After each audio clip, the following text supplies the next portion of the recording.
পরিচ্ছেদ।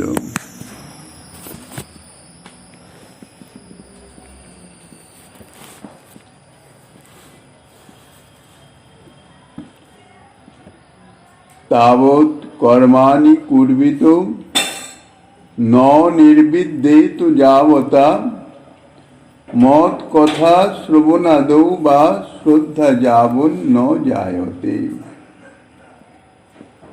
কলিযুগ পাবন অবতার পরম করুণাময় শ্রী গৌরাঙ্গ সুন্দরের পরম অন্তরঙ্গ প্রিয় পার্ষদ বর্জ্য পূজ্যপাদ শ্রীকৃষ্ণদাস কবিরাজ গোস্বামী মহাশয় তাহার শ্রী শ্রী চৈতন্য চরিতামৃত নামক শ্রী গ্রন্থের মধ্যলীলার দ্বাবিংশ পরিচ্ছেদে সনাতন শিক্ষা প্রসঙ্গে অভিধেয় তত্ত্ব বর্ণন করিতেছেন। কৃষ্ণ ভক্তি অভিধেয় সার। গীতাতে সমস্ত কর্মযোগ, জ্ঞানযোগ, ভক্তিযোগ ইত্যাদি বর্ণনা করে সর্বশেষ বলেছিলেন সর্বধর্মান পরিত্যাজ্য মামেকং শরণং ব্রজ বা মন বনা ভব মদ্ভক্ত মজ্জাজিমাং নমস্কুরু। পূর্বাপর বিধির মধ্যে পরবিধি বলবান, সেই হিসাবে গীতায় বহু বিষয়ের উপদেশ থাকলেও সর্বশেষ যে মনমনা ভব মদ্ভক্ত মজ্জাজিমাং নমস্কুরু, এই যে চারটি কথা বলেছেন শুদ্ধা ভক্তির সম্বন্ধে, সর্বশেষ এই উপদেশই জীবের সর্বতভাবে পালনীয়। তারপরে বলেছেন গীতার এই যে আজ্ঞা মনমনাভব মদ্ভক্তি ইত্যাদি, এই আজ্ঞার প্রভাবে বা এই আজ্ঞাতে যদি কারো দৃঢ় বিশ্বাস জন্মে, শ্রদ্ধা হয়, তাহলে সর্বকর্ম ত্যাগী করে সে কৃষ্ণ ভজয়। সর্বকর্ম ত্যাগ করি সে কৃষ্ণ ভজয়। অন্যান্য সমস্ত যে সাধন পদ্ধতি, সমস্ত কিছু, কোনো কিছুর দিকে সে দৃষ্টিপাত করে না। শ্রদ্ধাবান ভক্ত সমস্ত পরিত্যাগ করে একমাত্র শ্রীকৃষ্ণ ভজন করেন। যেহেতু শ্রীকৃষ্ণ ভজনের যা ফল, তার তুলনায় এই সমস্ত অনুষ্ঠানের সম্মিলিত ফল অতি তুচ্ছাতি তুচ্ছ। তাহারই প্রমাণ স্বরূপ শ্রীমদ্ ভাগবতের 11 স্কন্ধের শ্রীকৃষ্ণের উদ্ধবের প্রতি যে উক্তি, তাহা বলেছেন তাবৎ কর্মাণি কুর্বিত ন নির্বিদ্যেতু যাবতা মত কথা শ্রবণাদৌ বা শ্রদ্ধা যাবন ন জায়তে।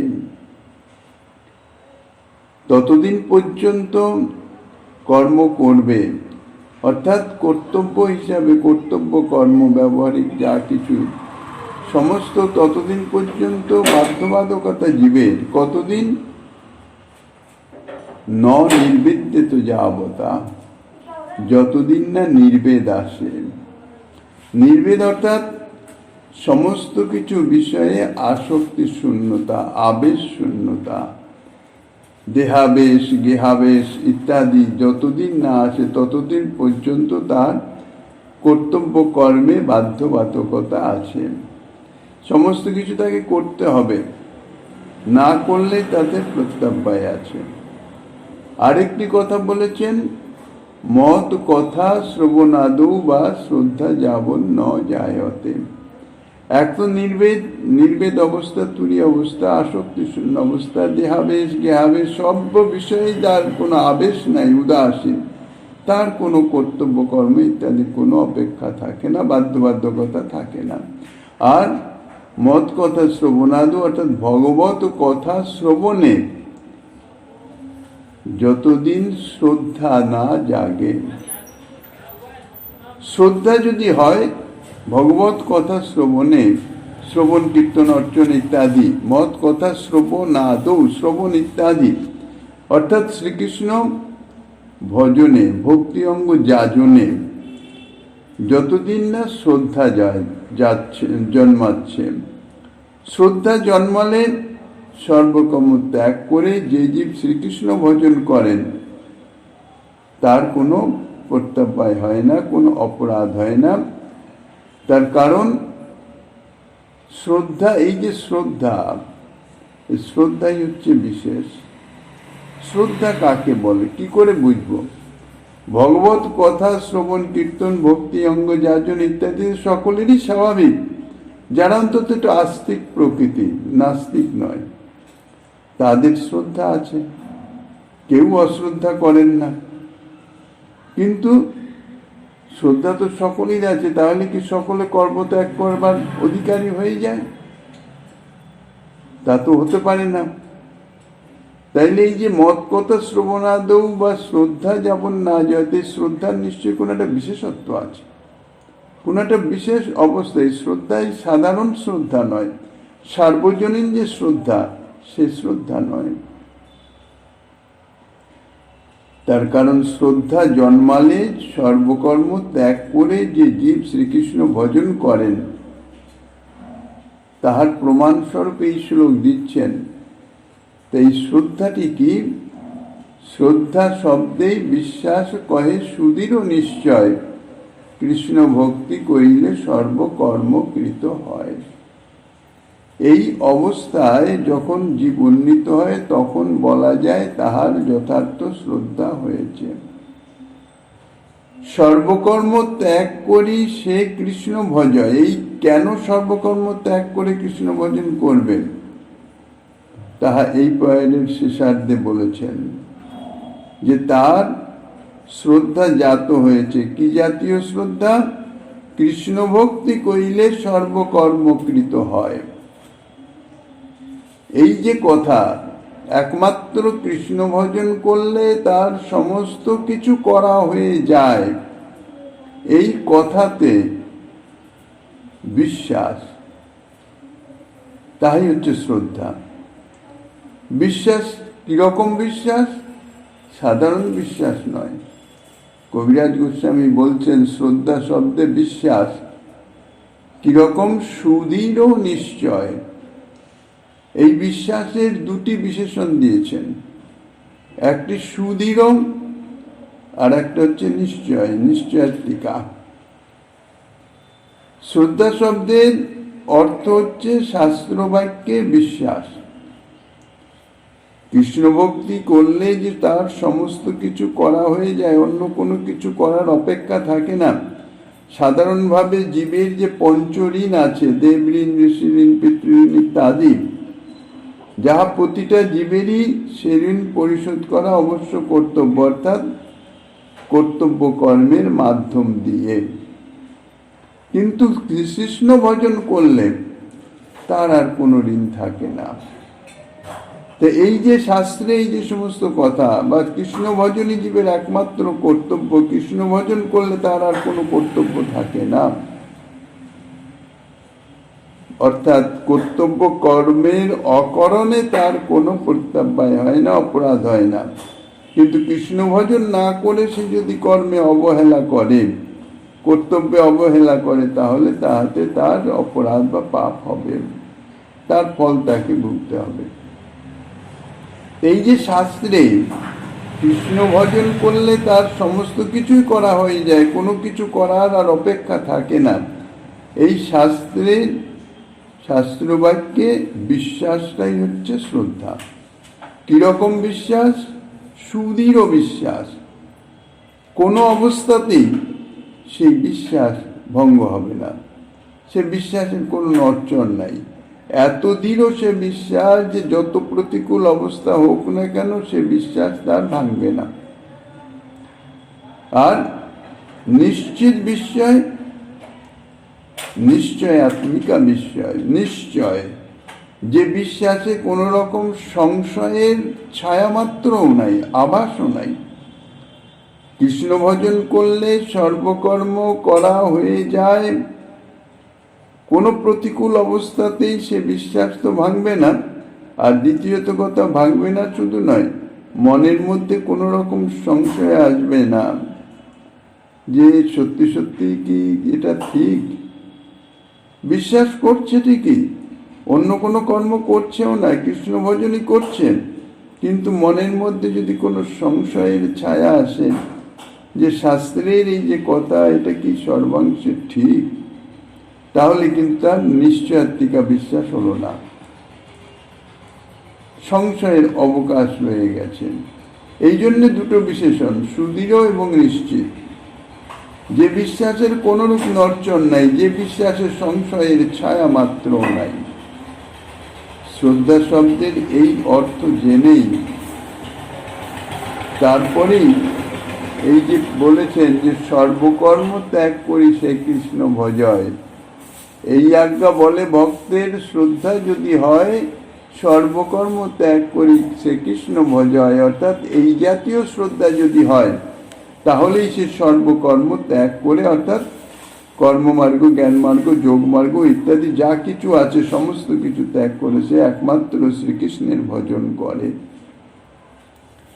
মনমনা ভব মদভক্ত মদযাজিমাং নমস্কুর ইত্যাদি শ্রীকৃষ্ণের যে গীতার উপদেশের সর্বশেষ উপদেশ, সর্বগুচ্ছতম, শ্রীকৃষ্ণ অর্জুনকে বলেই দিচ্ছেন যে সর্বগুচ্ছতম কথা। এই সর্বগুচ্ছতম উক্তিতে যে ভক্তের এই জাতীয় সুদৃঢ় এবং নিশ্চিত অচল অটল বিশ্বাস জন্মে, সমস্ত কর্ম ত্যাগ করে তিনি নিশ্চিন্ত মনে শ্রীকৃষ্ণের ভজনই করেন। কেননা কৃষ্ণ ভক্তি করলেই সমস্ত কর্ম করার ফল পাওয়া হয়ে যাবে, স্বতন্ত্রভাবে আর কোনো কর্ম করার অপেক্ষা থাকবে না। কাজেই সে এই বিশ্বাসের বলে, অর্থাৎ এই শ্রদ্ধার বলে সে নিশ্চিন্তভাবে একমাত্র শ্রীকৃষ্ণ ভজনই করবেন, তার মনে কোনরূপ সংশয়ের কোনো আভাসও আসবে না। সংসারে অবস্থান করলে, আত্মীয় পরিজন ইত্যাদির সঙ্গে অবস্থান করলে কিছু কর্তব্য কর্ম থাকে, পরস্পরের প্রতি ব্যবহারিক যে কর্তব্য কর্ম, যদি এই অবস্থায় না উন্নীত হওয়া যায় এবং শ্রীকৃষ্ণ ভজন করিতেছি মনে মনে যদি চিন্তা করি আমি কৃষ্ণের ভজন করছি, আমার ওইসব কোনো কিছু লাগবে না, ওইসব কিছু করতে হবে না, তাহলে কিন্তু ঠিক হবে না। এই জাতীয় শ্রদ্ধা জন্মালে তবেই তার সেই সমস্ত সাংসারিক কর্তব্য কর্ম যথাবিহিত যথাশাস্ত্র তার অকরণে কোনো প্রত্যব্যয় হয় না। এই যে অকরণে, এটা কিন্তু ইচ্ছাকৃত নয়। কেননা শ্রীকৃষ্ণ ভজনে সে এমনভাবে লীন হয়ে যায়, এমনভাবে সে মত্ত হয়ে যায় যে তার অন্য কিছু ভাবনা ইত্যাদি কোনো অবকাশ থাকে না, কোনো সময়ই থাকে না, অবকাশই থাকে না, স্মৃতিতেই আসে না। সে অন্য কর্ম করবে কখন? তার দেহযাত্রা নির্বাহেরই সে সময় পায় না, অর্থাৎ তার স্মৃতিতে আসে না। শ্রীকৃষ্ণ ভজনে এমনভাবেই সে আবিষ্ট হয়ে যান, আসক্ত হয়ে যান যে অন্যদিকে তার কোনো দৃষ্টি থাকে না। এই জাতীয় শ্রদ্ধা যার আসে সে শ্রীকৃষ্ণ ভজনে এইরকম ভাবেই আবিষ্ট হয়ে যান যে তার অন্যদিকে দৃষ্টিই নাই, অনুসন্ধানই নাই, তার সে কর্ম করা না করায় সে প্রশ্নই থাকে না। কর্মযোগ জ্ঞানাদির তাৎপর্য তখন শ্রীকৃষ্ণেই পর্যবসিত হয়ে যায়। শ্রীকৃষ্ণেরই প্রীতিতে বিভিন্ন কর্মাধিষ্ঠাত্রী দেবতারও তাহাদেরও সকলের প্রীতি হয়ে যায়। এই জন্য কর্মযোগাদি অথবা দেবতা বিশেষের প্রীতি সাধন মূলক যে কর্ম ইত্যাদি তার অনুষ্ঠান না করে শ্রীকৃষ্ণের সেবা করাই যে সঙ্গত, তাই এই পড়ায়ে বলা হচ্ছে। কেননা শ্রীকৃষ্ণ ভজন করলে সমস্ত দেব দেবী সমস্ত কিছু সকলেই প্রসন্ন হয়ে যান। আর এই উক্তির প্রমাণ রূপে একটি শ্লোকেরও উদ্ধৃতি দিয়েছেন শ্রীমদ্ ভাগবতের 4th স্কন্ধে। যথা তরোর মূল নিষেচনয়ন তৃপন্তি তৎস্কন্দ ভুজপোশাখা প্রাণোপহারাচ্চ যথেন্দ্রিয়ানাং তথৈব সর্বারহনমচ্যুতেজ্জাম। যেমন বৃক্ষের মূলে জলসেচন করলেই তার স্কন্দ, শাখা, উপশাখা প্রভৃতি তৃপ্ত হয়, অর্থাৎ পুষ্ট হয়। শুধু তৃপ্তি নয়, পুষ্ট হয়। যেমন ভোজনের দ্বারা প্রাণের তৃপ্তি সাধন করলেই ইন্দ্রিয়াদির তৃপ্তি হয়, তদ্রূপ শ্রীকৃষ্ণের আরাধনা করলেই সকলের পূজা হয়ে যায়, সকলেই তৃপ্ত হয়ে যান। কেননা অচ্যুত শ্রীকৃষ্ণ তিনি হচ্ছেন অদ্বয় জ্ঞান ও তত্ত্ব, সর্বাশ্রয়, সর্বমূল, সর্বাধার। অপ্রাকৃত ভগবত ধামাদিতে যত যত ভগবত স্বরূপ আছেন, অর্থাৎ যত যত ভগবান আছেন, ভগবান বহু নন, কিন্তু ভগবত বিভিন্ন স্বরূপ, মৎস্য, কুর্ম, বরাহ, নৃসিংহ, বামন ইত্যাদি যত যত ভগবত স্বরূপ আছেন, যত যত ভগবত পরিকরাদি আছেন, প্রত্যেক ভগবত স্বরূপের নিজস্ব পরিকর আছেন, নিজস্ব ধাম আছেন, নিজস্ব লীলা আছেন। কাজেই যত যত পরিকরাদি আছেন কিংবা তদ অতিরিক্ত যাহা কিছু আছে, এক শ্রীকৃষ্ণই তৎ সমস্ত রূপে আত্মপ্রকট করেছেন। যাহা ব্রহ্মমোহন লল্লায় দেখা গেছে, শ্রীকৃষ্ণই সব। বৃক্ষ যেমন শাখা, উপশাখা, পত্র, পুষ্প ইত্যাদি রূপে আত্মপ্রকাশ করে, ঠিক সেই রকম এ তো গেল অপ্রাকৃত ব্রহ্মাণ্ডে, বৈকুণ্ঠ ধামে, অনন্ত কোটি বৈকুণ্ঠ ধামে। এছাড়াও এই যে প্রাকৃত ব্রহ্মাণ্ডে যাহা কিছু আছে, 14 ভুবনাত্মক এই যে প্রাকৃত ব্রহ্মাণ্ড, যার স্বর্গলোকে সমস্ত দেবতারা আছেন, যারা বিভিন্ন মনোবাঞ্ছিত ফল প্রদান করেন। কিরকম মনোবাঞ্ছিত? জনজাগতিক ভোগ সুখ। কারণ স্বর্গলোক তো ভোগলোক, সেখানে তো ভোগ সুখই। কাজে সেই ভোগ সুখ আরো পারিপাট্য রূপে, অর্থাৎ জনজাগতিক প্রাকৃত যা কিছু ভোগ ইত্যাদি, তাহা পূরণকারী হচ্ছে এই সমস্ত প্রাকৃত স্বর্গের, ব্রহ্মাণ্ডের স্বর্গের দেবতাগণ। এই প্রাকৃত ব্রহ্মাণ্ডেও যাহা কিছু আছে, এক শ্রীকৃষ্ণ থেকেই সমস্ত কিছুর প্রকাশ। শ্রীকৃষ্ণই স্বয়ং অবিকৃত থেকে তৎসমস্ত রূপে পরিণতি লাভ করেছেন।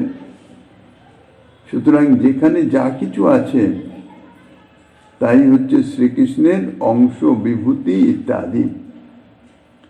কৃষ্ণরূপ বৃক্ষের শাখা, উপশাখা স্বরূপ। শ্রীকৃষ্ণের অস্তিত্বেই এই সমস্তের অস্তিত্ব, প্রাকৃত অপ্রাকৃত ব্রহ্মাণ্ড বৈকুণ্ঠের সমস্তের অস্তিত্ব। কাজে শ্রীকৃষ্ণের প্রীতিতেই সকলেরই প্রীতি। গাছের যদি মূল কেটে দেওয়া হয় তাহলে যেমন গাছ আপনা আপ শুকিয়ে যায়, শাখা পোশাখা ইত্যাদির উপর কোনো রকম অস্ত্রাঘাত করার কোনো প্রয়োজন হয় না। আবার মূলে জল সেচন করলে মূল দ্বারা পুষ্ট হয়ে, আকৃষ্ট হয়ে সেই জলই যেমন বৃক্ষের স্কন্দ, শাখা, উপশাখা, পত্র, পুষ্প আদি সমস্ত কিছুর পুষ্টি সাধন করেন, শ্রীবৃদ্ধি করেন, ফুলে ফলে একদম পরিপূর্ণ হয়ে যায়। মূলে জল সেচন না করে যদি, অর্থাৎ মূলকে অনুসন্ধান না করে, মূলকে না ধরে যদি আলাদা আলাদা স্বতন্ত্র স্বতন্ত্রভাবে ধরা হয়, বৃক্ষের শাখা, উপশাখা, পত্র, পুষ্প ইত্যাদিতে আলাদা আলাদা জলসেচন করছি, কিন্তু আমি মূলে জলসেচন করব না। মূলে জলসেচন না করে পৃথক পৃথকভাবে শাখা পত্রাদিতে জলসেচন করলে তাতে কিন্তু বৃক্ষের পুষ্টি সাধন হবে না, পত্র পুষ্পাদিরও পুষ্টি হবে না। মূলে রস না পেলে, জল না পেলে তার দ্বারা কোনো কিছু বৃক্ষের কোথাও কোথাও পুষ্টি লাভ আসবে না। সব আস্তে আস্তে অপুষ্টিতে ধীরে ধীরে শুকিয়ে মরে যাবে। সেই রকম এক শ্রীকৃষ্ণের আরাধনা করলেই সমস্ত ভগবৎ স্বরূপের, সকল দেবতার, সকল ভূতের, সবকিছু সকলের আরাধনা করা হয়ে যাবে। তন্ত্র মন্ত্র অর্থাৎ যত রকমের সাধন পন্থা আছে, তার সাধনের অধিষ্ঠাত্রী দেবতা আছেন, গানপত্য, সৌর, শক্তি, শৈব ইত্যাদি সমস্ত কিছু সকলের সাধনা হয়ে যায় যদি শ্রীকৃষ্ণ ভজন করা যায়। মূল তত্ত্ব শ্রীকৃষ্ণের আরাধনা না করে স্বতন্ত্রভাবে দেবতাদের আরাধনায় দেবতারাও কিন্তু যথার্থ তৃপ্তি হয় না, শ্রীকৃষ্ণেরও তৃপ্তি হয় না। যদি বলা যায় মালি যেমন বৃক্ষের মূলেও জলসেচন করেন, আবার শাখা পত্রাদিতেও জলসেচন করে থাকেন, তদ্রূপ মূল তত্ত্ব শ্রীকৃষ্ণের পূজা দিয়েও করব, আবার সঙ্গে সঙ্গে অন্য দেবতাদের পূজাও তো চলতে পারে, তাতে অসুবিধা কোথায়? তার উত্তরে দৃষ্টান্ত দিচ্ছেন প্রাণ এবং ইন্দ্রিয়গণের দৃষ্টান্ত। সেই দৃষ্টান্ত দ্বারা বুঝাচ্ছেন বা বলতে চাইছেন যে এরূপ করার প্রয়োজন নাই। প্রাণের যদি তৃপ্তি হয় তাতেই ইন্দ্রিয়ের তৃপ্তি, স্বতন্ত্রভাবে ইন্দ্রিয়গণের কোনো তৃপ্তি হয় না। যেমন ক্ষুধার্ত ব্যক্তি যখন একদিন, দুদিন, 3 দিন যদি ভোজন না পাওয়া যায়, তাইলে সর্ব ইন্দ্রিয় আস্তে আস্তে ক্ষীণ হয়ে শিথিল হয়ে যায়, কর্মক্ষমতা শূন্য হয়ে যায়, চক্ষু দেখতে পারে না, হস্ত যেন তুলতে পারছে না, কান শুনতে পারছে না, ইত্যাদি ইত্যাদি, সর্বেন্দ্রিয় শিথিল। কারণ হচ্ছে ভোজনের অভাব। এখন সেই ভোজন, সেই ভোজ্য বস্তু যদি অন্যান্য ইন্দ্রিয়ে যদি অর্পণ করা হয়, তাতে কি ইন্দ্রিয় শক্তিবান হয়ে যাবে? তা তো হবে না। আহার না দিয়ে যদি প্রাণকে বিনষ্ট করা হয়, তাহলে ইন্দ্রিয়বর্গ আপনা আপনি অসমর্থ হয়ে যাবে। আর যদি ভোজন গ্রহণ করা হয়, ভোজনের মাধ্যমে যদি প্রাণকে তৃপ্ত করে দেওয়া হয়, তাহলে আলাদাভাবে চক্ষুরাদি ইন্দ্রিয়বর্গের কোনো রকম কিছু দেওয়ার প্রয়োজন হয় না। চক্ষুরাদি ইন্দ্রিয়বর্গ পরিতৃপ্ত হয়ে যায়, নিজেদের সামর্থ্য রক্ষা করতে পারে। আহারাদি দ্বারা প্রাণ রক্ষার চেষ্টা না করে যদি ইন্দ্রিয় ভোগ্যাদি দ্রব্য দ্বারা কেবল ইন্দ্রিয়বর্গের তৃপ্তি বিধানের চেষ্টাই করা হয়, তাহলে ক্রমশ ইন্দ্রিয়বর্গের সামর্থ্য নষ্ট হয়ে যাবে। ধীরে ধীরে চক্ষু অন্ধ হয়ে যাবে, কর্ণ বধির হয়ে যাবে। চক্ষের কাজ কি? দৃশ্য দর্শন করা। খুব ভোজন দেওয়া হলো না, কিন্তু চোখের সামনে সুন্দর সুন্দর দৃশ্য দেওয়া হলো, সেই দৃশ্য দেখে কিছু চোখের দৃষ্টিশক্তি বাড়তে থাকবে, পুষ্ট হবে। বা খুব সুন্দর সঙ্গীত আদি কর্ণের দ্বারা তাকে শ্রবণ করানো হচ্ছে, কিন্তু তাকে ভোজন দেওয়া হয়নি, তাহলে সে কি শুনতে পারবে? কর্ণও ধীরে ধীরে বধির হয়ে যাবে, কানে আর কিছু শুনতে পাচ্ছি না, চোখে কিছু দেখতে পাচ্ছি না। আর আহারাদি দ্বারা যদি প্রাণকে সতেজ রাখা যায়, তাইলে সমস্ত ইন্দ্রিয়বর্গ আপনা আপনি সতেজ হয়ে উঠবে। তাহাদের সামর্থ্য রক্ষার জন্য স্বতন্ত্রভাবে কোনো চেষ্টা করবার অপেক্ষা থাকে না। ঠিক সেই রকম একমাত্র শ্রীকৃষ্ণ ভজনের মাধ্যমে, শ্রীকৃষ্ণ সেবার মাধ্যমে শ্রীকৃষ্ণের তৃপ্তিতেই সকলের তৃপ্তি হয়ে যায়। কৃষ্ণাতিরিক্ত বস্তুর দেবতাদের তৃপ্তির জন্য স্বতন্ত্র কোনো অনুষ্ঠানের কোনো প্রয়োজন হয় না। কিন্তু সেটি কতক্ষণ, কাদের জন্যে? অনেক ভক্তের দৃষ্টান্ত আছে, যারা অন্য বিভিন্ন ধর্মের উপাসক, বিশেষ করে শক্তির উপাসক, সিদ্ধিপ্রাপ্ত, মায়ের সঙ্গে বার্তালাপরত সমস্ত কিছু, তার মধ্যে বিশেষ যে রামচন্দ্র কবিরাজের ভাই গোবিন্দ কবিরাজ মায়ের একনিষ্ঠ সাধক বা ভক্ত, যখন দুরারোগ্য ব্যাধিতে শায়িত হয়ে গেছেন, মায়ের সঙ্গে কথাবার্তা হয়, মায়ের কাছে যখন মুক্তি প্রার্থনা করছেন, তখন মা বলছেন যে মুক্তি দেওয়ার সামর্থ্য তো আমার নাই, তুমি কৃষ্ণ ভজন করো, কৃষ্ণ মন্ত্রে দীক্ষিত হও। তখন বলছে, মা আমি তো জানি তুমি সর্বকর্তা, সমস্তের অধীশ্বরী সব। বলছেন যে সেটা তোমরা জানো ঠিকই, কিন্তু আমি তার দাসী। তাহলে সেটা এতদিন কেন বলেন নাই? প্রথমেই কেন বলেন নাই? প্রথমেই কৃষ্ণ ভজন করতাম। প্রথমে বললে তোমাদের বিশ্বাস হবে না, তোমাদের অবিশ্বাসী মন। এই জন্যেই অন্যান্য দেব দেবী সমস্ত তারা পূজা গ্রহণ করেন, তাদের সাধারণ মনোবাঞ্ছিত ফল প্রদান করেন, কিন্তু কৃষ্ণ ভজনের কথা তারা প্রথমে বলেন না কেন? তাতে হবে কি? বিশ্বাসযোগ্যতা তো তাদের বিশ্বাস না হয়ে উল্টে অপরাধে পতিত হবে।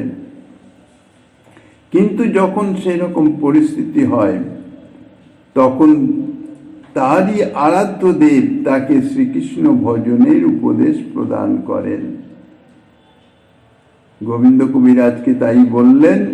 গোবিন্দ কবিরাজ তার যে দাদা রামচন্দ্র কবিরাজ ইতিপূর্বে বহুবার বলেছেন, তখন শোনেন নাই।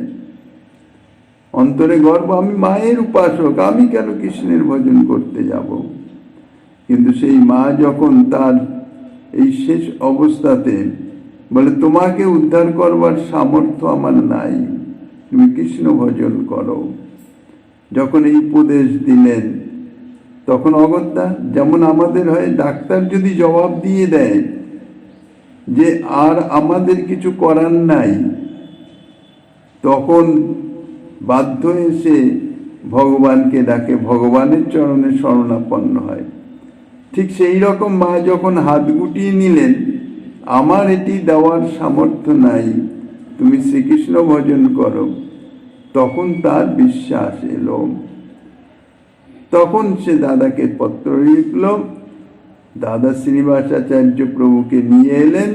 তিনি আসা মাত্রই তাঁর শুভাগমনেই তো রোগ অর্ধেক পালিয়ে গেল, আর যেই তিনি দীক্ষা প্রদান করলেন, একদম সুস্থ হয়ে উঠলেন। ঠিক সেই রকম বড় বাবাজি, রাধারমন চরণদাস বাবাজি, এনার পূর্ব নাম বোধহয় রায়চরণ ছিলেন। ইনি এক জমিদারের নায়েব ছিলেন, ইনিও শক্তি উপাসক ছিলেন, সিদ্ধ মহাত্মা। এনাকেও শেষমেশ জমিদারির একটা ঘটনায় এনার বড় তীব্র বৈরাগ্য এসে যায়। মাই এনাকে উপদেশ দিয়ে দেন, তুমি যাও কৃষ্ণ ভজন করো, মুখের থেকে দীক্ষা নাও। ঠিক সেই রকম মূল হচ্ছে শ্রীকৃষ্ণ ভজন, কিন্তু তাতে তো শ্রদ্ধা জন্মানো চাই। এই জন্যেই শ্রদ্ধার অপেক্ষা। এই জন্যেই বলেছেন, এই আজ্ঞা বলে যদি শ্রদ্ধা হয় কারো, শ্রদ্ধা না হলে কিন্তু হবে না। আবেগের বশে, হুজুগের বশে দেখা দেখি আমি করলাম, এটা কিন্তু হবে না। শ্রদ্ধা অর্থাৎ সুদৃঢ় নিশ্চিত বিশ্বাস। সেই বিশ্বাস যদি হয়, তাহলে তার কোনো কর্মের অপেক্ষা নাই, শ্রীকৃষ্ণ ভজনেই তার সর্বসিদ্ধি হয়ে যাবে। তা নইলে তো শুদ্ধা ভক্তি হবে না। এতাদৃশ শ্রদ্ধা যদি না হয়, তাহলে কখনো সে ভক্তি যাজন, যে তার যে ভক্তি যাজন, সে ভক্তি শুদ্ধা ভক্তিতে পর্যবসিত হবে না। অমলা ভক্তি, শ্রীমদ্ ভাগবতে যে অমলা ভক্তির কথা বলেছেন, মল শূন্য, মল অর্থাৎ কলুষতা, কামনা কলুষ সংযুক্ত।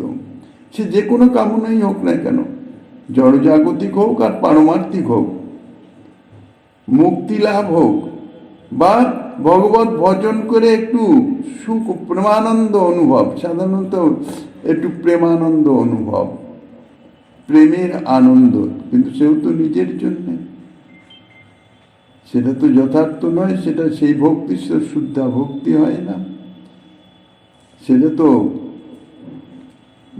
অমলা ভক্তি হচ্ছে না, কেবলা ভক্তি হচ্ছে না। এই যে শুদ্ধা ভক্তির জন্যে এই শ্রদ্ধার বিশেষ অপেক্ষা আছে। এই জন্যই শুদ্ধা ভক্তি অর্থাৎ প্রেম ভক্তি, যেটাকে রাগানুগা ভক্তি বলা হয়, তার প্রথম গোড়ার কথা হচ্ছে আদৌ শ্রদ্ধা। এই যে শ্রদ্ধা অর্থাৎ এই জাতীয় শ্রদ্ধা। শ্রীকৃষ্ণ ভজন করতে করতে প্রাথমিক অবস্থায় সাধুসঙ্গের মাধ্যমে যখন শ্রীকৃষ্ণ ভক্তি বা ভজন করবার জন্য তার রুচি জন্মালো, এই রুচি কিন্তু সাধারণ রুচি, সাধারণ শ্রদ্ধা অর্থাৎ ইচ্ছা আকাঙ্ক্ষা, সেটা যখন জন্মালো অর্থাৎ আসলো, সে শ্রীকৃষ্ণ ভজনে রত হলো, তখন শ্রদ্ধা তো প্রথম থেকেই আছে। অশ্রদ্ধা সহকারে তো কোনো কার্যে সিদ্ধির তো দূরের কথা, অপরাধ। এই জড়জাগতিক কোনো কাজও যদি করা হয়, যদি অশ্রদ্ধা করে করা হয়, সে কার্যে সফলতা হয় না। তা কাজে অশ্রদ্ধার তো প্রশ্নই নেই। শ্রদ্ধা তো আছে, কিন্তু সেই শ্রদ্ধা যথার্থ শ্রদ্ধা নয়, এই জাতীয় শ্রদ্ধা নয় যে কৃষ্ণ ভক্তি কইলে সর্বকর্মকৃত হয়। এই জাতীয় শাস্ত্র বাক্যের সুদৃঢ় নিশ্চয়াত্মিকা বিশ্বাস যতক্ষণ না আসছে হৃদয়ে, ততক্ষণ পর্যন্ত তার শ্রদ্ধা যথার্থ হচ্ছে না। অর্থাৎ তার যে ভক্তি সাধন, সেটি শুদ্ধা ভক্তিতে পর্যবসিত হবে না। ভক্তি হবে ঠিকই, এই শুদ্ধা ভক্তি সমস্ত সাধনের অধিকারী তো আছে, অধিকার বেঁধে আছে। কর্মমার্গ, জ্ঞানমার্গ, যোগমার্গ, ভক্তিমার্গ, সমস্ত মার্গের সাধনের জন্যে যার যে মার্গের অধিকার, তাকে সেই সাধন করলে তবেই সে তাতে সিদ্ধি লাভ হবে। যার জড়জাগতিক সুখ ভোগের বাসনা, স্বর্গাদি ভোগলোক প্রাপ্তির বাসনা, সে যদি জ্ঞান মার্গের সাধনা করতে যায়, পারবে না, হবেই না, সিদ্ধি লাভ করতে পারবে না। তাকে কর্মমার্গের অনুষ্ঠান করতে হবে। আর যার মোক্ষ কামনা, সে যদি যাগ যজ্ঞ ইত্যাদি কর্মমার্গের অনুষ্ঠান করে, তাতে সে সিদ্ধি হবে না। এরকম যার যাহাতে অধিকার, সেই অধিকারী হয়ে যদি সেই সাধন সে করে, তাহলে যথার্থ তাতে সিদ্ধি লাভ হয়। এই যে শুদ্ধা ভক্তি, ভক্তিতে সকলেরই অধিকার। কৃষ্ণ ভজনে নাহি জাতি কুলাদির বিচার। জাতি কুল ইত্যাদি কোনো কিছুরই কোনো বিচার নাই, কোনো অপেক্ষা নাই। সকলেই শ্রীকৃষ্ণ ভজন করতে পারে, কৃষ্ণ ভক্তি করতে পারে। কিন্তু এই যে শুদ্ধা ভক্তি, শুদ্ধা একটি যে বিশেষণ এই ভক্তির সঙ্গে সংযুক্ত, এই শুদ্ধা ভক্তিতে সকলের অধিকার নয়। যার এতাদৃশ শ্রদ্ধা জন্মেছে, সেই শুদ্ধা ভক্তির অধিকারী।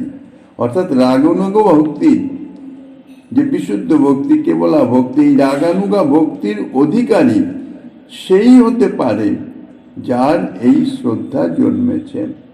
এই জন্যেই বলছেন, শ্রদ্ধাবান জন হয় ভক্তে অধিকারী, উত্তম মধ্যম কনিষ্ঠ শ্রদ্ধা অনুসারী। যার শ্রদ্ধা আছে, এরূপ ব্যক্তি ভক্তি ধর্ম যাজনের অধিকারী বা যোগ্য। ভক্তি ধর্ম যাজনের জন্য তো জাতি বর্ণ নির্বিশেষ কাহার পক্ষে কোনো নিষেধ নাই। কিন্তু নিষেধ না থাকলেও ভক্তি মার্গের অনুষ্ঠানের যদি ফললাভ করতে হয়, একটা মানসিক অবস্থার প্রয়োজন।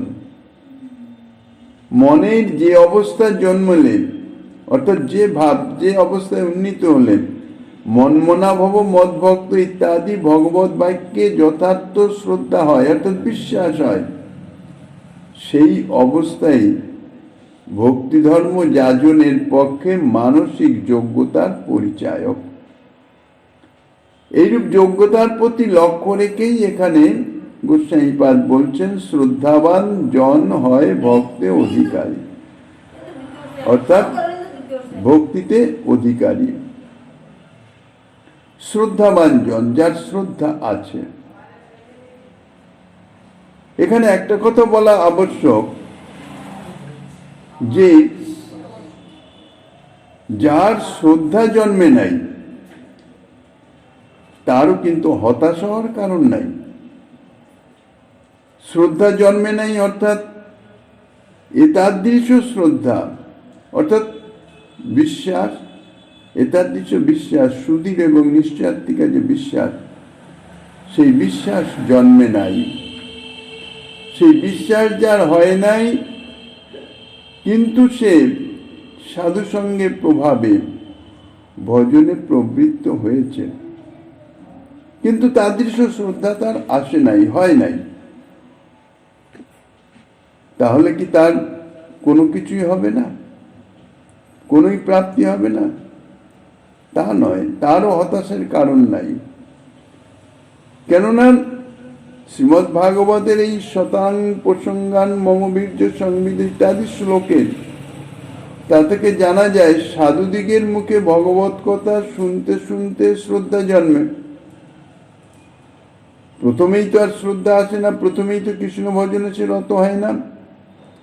এই সাধুদিগের মুখে ভগবত কথা শ্রবণ করতে করতে তার শ্রদ্ধা জন্মালো কৃষ্ণ ভজনে, একটু আকাঙ্ক্ষা জন্মালো কৃষ্ণ ভজনে, সে রত হয়ে গেল। তারপরে ধীরে ধীরে ধীরে ধীরে এই কৃষ্ণ ভজনে ক্রমশ অগ্রগতির ফলে ধীরে ধীরে রতি ভক্তি ইত্যাদির উন্মেষ হয়। তাহলে এই যে রতি ভক্তির স্তর ভিন্ন ভিন্ন স্তরে যাচ্ছে, অর্থাৎ শ্রদ্ধা পরিপক্কতা হচ্ছে শ্রদ্ধা অনুসারে। এই জন্য বলছেন উত্তম মধ্যম কনিষ্ঠ শ্রদ্ধা অনুসারী। এই শ্রদ্ধার গাঢ়তার তারতম্য অনুসারে সে উত্তম মধ্যম বা কনিষ্ঠ অধিকারী হয়। প্রথমে কনিষ্ঠ অধিকারী থাকেন, তারপরে ধীরে ধীরে মধ্যম অধিকারীতে হয়, তারপরে তো সে উত্তম অধিকারীতে যায়। তো এই যে বলেছেন উত্তম মধ্যম এবং কনিষ্ঠ শ্রদ্ধা অনুসারে, অর্থাৎ তার শ্রদ্ধার পরিপক্কতা অনুসারে সে প্রথমে কনিষ্ঠ ভক্ত, কনিষ্ঠ ভক্ত থেকে মধ্যম ভক্ত, তারপর থেকে সে উত্তম ভক্ত। অর্থাৎ তখন সে, যখন সে উত্তম ভক্ত অর্থাৎ উত্তম অধিকারী হবে, অর্থাৎ তখন তার শ্রদ্ধা পরিপক্ক হবে, অর্থাৎ তার বিশ্বাস সুদৃঢ় এবং নিশ্চয়াত্মিকা বিশ্বাস লাভ হবে, যথার্থ শ্রদ্ধা সে প্রাপ্ত হবে, উত্তম অধিকারী হবে। তখনই সে যথার্থ সেই শুদ্ধা ভক্তির অধিকারী হবে, রাগানুগা ভজনের অধিকারী হবে। এই জন্য অধিকারী না হয়ে যদি ধর্ম আচরণ করতে যায়, তাহলে তার ফলে তার বিনাশ হয়ে যায়। অধিকার প্রয়োজন, যার যেরকম অধিকার সেই স্তর থেকে। এখন একজন প্রাইমারির ছাত্র, সে যদি এখন বিশ্ববিদ্যালয়ে বা উচ্চ বিদ্যালয়ের উচ্চ মাধ্যমিকের যদি পাঠ্যপুস্তক নিয়ে সে যদি নাড়াচাড়া করে, তাই যদি সে শিক্ষা করতে যায়, সে তো কিছুই বুঝবে না, কিছুই শিক্ষা হবে না, কি হবে? তার পতনই হবে। কিন্তু ধীরে ধীরে সে প্রাইমারি থেকে অগ্রসর হতে হতে যদি গিয়ে পৌঁছায়, তাহলে তার সমস্ত কিছুই ঠিক হয়। সেই রকম প্রাথমিক শ্রদ্ধা সাধুসঙ্গের মাধ্যমে, প্রাথমিক শ্রদ্ধায় ঠিক তার যে অধিকার, সেইখান থেকেই সে ভজনের যে ক্রম, সেই ক্রম অনুসারে অগ্রসর হতে থাকবে। অধিকার অনুযায়ী তার যে ভজন করা কর্তব্য, সেই ভজনই করা উচিত। একজন উত্তম অধিকারী যা ভজনাঙ্গ, যা সে ভক্তি অঙ্গ যা যাজন করছে, উনি ওই রকম করছে, আমি কেন করবো না, আমি কম কিছু, সেই ভেবে যদি আমি তাই করতে যাই, তাহলে কিন্তু তাতে অপরাধের ফলে পতন অবশ্যম্ভাবী। কেননা এই যে ভজনের অর্থাৎ ভক্তির অঙ্গ যাজনের মানসিক অবস্থা অনুযায়ী তার আচরণের ভিন্নতা আছে। এই মানসিক অবস্থার প্রয়োজন। ভজন করতে করতে মানসিক অবস্থার উন্নতি, আজন্ম সঞ্চিত যে ভোগ বাসনা ইত্যাদি যে যত যত পরিমাণে ধীরে ধীরে অপসারিত হতে থাকবে ভজনের প্রভাবে, বুদ্ধিপূর্বক নয়, জোরপূর্বক নয়, আমি বুদ্ধিপূর্বক বা জোরপূর্বক কোনো রকম বিষয় ভোগ নেব না, খুব ত্যাগ তিতিক্ষা প্রদর্শন করলাম, সেটা তো যথার্থ অধিকারী হবে না। বিষয় ত্যাগ করতে হয় না, ভোগ ত্যাগ করতে হয় না, আপনা আপনি ত্যাগ হয়ে যায়, অর্থাৎ বিরক্তি এসে যায়। বুদ্ধিপূর্বক ত্যাগের অপেক্ষাই নাই। এই যে মানসিক অবস্থা, কোনো কিছুর প্রতি কোনো রকম আবেশ নাই, ইচ্ছাই নাই, উপরন্তু বিপরীত বস্তুগুলো অর্থাৎ জড়জাগতিক ভোগ্য বস্তু ইত্যাদিতে একটা অন্তরের বিরক্তি উৎপাদনকারী এই যে অবস্থা, ইহাই তো যথার্থ বিরাগ, আসক্তি শূন্যতা। ভজন করতে করতে সেই অবস্থায় যদি না পৌঁছায়, তাইলে সে যথার্থ অধিকারী হলো না। আমি বুদ্ধিপূর্বক যে না, এটা অমুক মহাত্মা, তিনি এই জিনিস গ্রহণ, তিনি এইভাবে চলেন, আমি ওইভাবে চলব, এইভাবে সাধন করব, এটা হচ্ছে অনধিকারী হয়ে এতে অপরাধ। এবং এর ফলে হবে কি, সে 2-4 দিন সেরকম ভাবে চলতে পারে, তারপরে এমন একটা প্রত্যাবায় আসবে অপরাধের ফলে, হয় ব্যাধিগ্রস্ত হয়ে যাবে, নইলে এমন মায়ার ছলনায় পড়ে যাবে যে পুরো একদম ভজন জগৎ থেকে সে বিচ্ছিন্ন হয়ে যাবে। তার বহু বহু নিদর্শন আমাদের এই গৌড়ীয় বৈষ্ণব সম্প্রদায়ের মধ্যেও দেখা গেছে।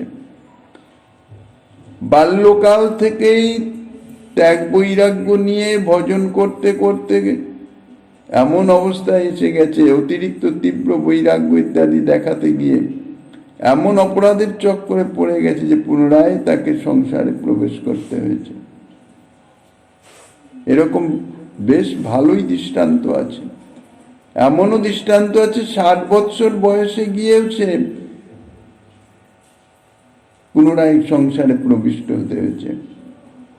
কাজেই এই অধিকারী হিসাবে আচরণ করা, এটির বিশেষ বিশেষ প্রয়োজন আছে। শাস্ত্রে এই জন্যে বলেছেন উত্তম মধ্যম কনিষ্ঠ অধিকারী। যার যে অধিকার, যে যেখানে আছেন সেখান থেকে ভজন করে অগ্রসর হয়ে সে অধিকার যোগ্যতা অর্জন করতে হবে। যোগ্য হয়ে যদি সে সেই আচরণ করে, তাহাতে তাহার কোনো প্রত্যাবায় হয় না। এখন এই যে উত্তম মধ্যম কনিষ্ঠ অধিকারী, শাস্ত্র যুক্তি সম্বন্ধে এই যে শ্রদ্ধা অনুযায়ী এই অধিকারী কার কিরকম অবস্থা, সেই অধিকারীর কি অবস্থা, তার কি লক্ষণ, সে সম্বন্ধে যা কিছু আস্বাদনী দিচ্ছেন শ্রীমন মহাপ্রভু গিরিধারী লালের কৃপা হলে আগামী দিন আস্বাদনের বাসনা রেখে অধ্যকার শ্রী চৈতন্য কথা এখানেই